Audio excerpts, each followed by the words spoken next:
સૌરાષ્ટ્રમાં પાન ફાકીના શોખીનો શહેરની સુંદરતાને લગાવી રહ્યા છે લાંછન। રાજકોટમાં તમામ ઓવર અને અંડરબ્રિજની દિવાલો પર પાન મસાલાની પિચકારીના અહેવાલ પ્રસારિત કરાયા બાદ એબીપી અસ્મિતાએ દરેક શહેરમાં રિયાલિટી ચેક કર્યું। જામનગરમાં એબીપી અસ્મિતાના સંવાદદાતા સાથે તેઓ રસ્તાથી સુભાષ બ્રિજ તરફ જતા સૌરાષ્ટ્રના સૌથી મોટા 4.5 કિલોમીટરના ફ્લાયઓવરની તપાસ કરી તો ઠેર ઠેર જોવા મળી પાન મસાલાની પિચકારી।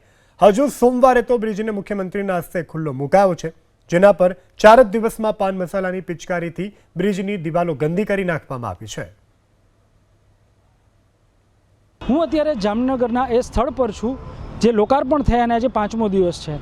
સૌરાષ્ટ્રનો સૌથી મોટો આ ફ્લાયઓવર બ્રિજ છે જે જામનગર શહેરના 7 રસ્તાથી સુભાષ બ્રિજને જોડે છે।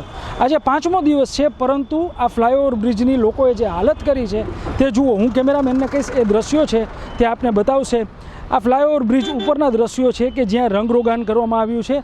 તે તમામ પારાપેટ છે તેના પર પાન અને માવાની પિચકારીઓ લગાવી અને લોકોએ આ બ્રિજને છે તે ગંદો કર્યો છે। શું આ આપણી પણ જવાબદારી નથી શહેરીજન તરીકે? લોકોએ પણ સજાગતા છે તે દાખવવી પડશે। ખુદ મ્યુનિસિપલ કમિશનર જામનગરે પણ આ બાબતે અપીલ છે તે કરી છે કે લોકો છે તે આ રીતે બ્રિજને ગંદો ન કરે। સમગ્ર બ્રિજ પર જ્યાં જ્યાં આપ જોશો ત્યાં ઠેર ઠેર આ રીતે પાનની પિચકારીઓ છે તે જોવા મળશે।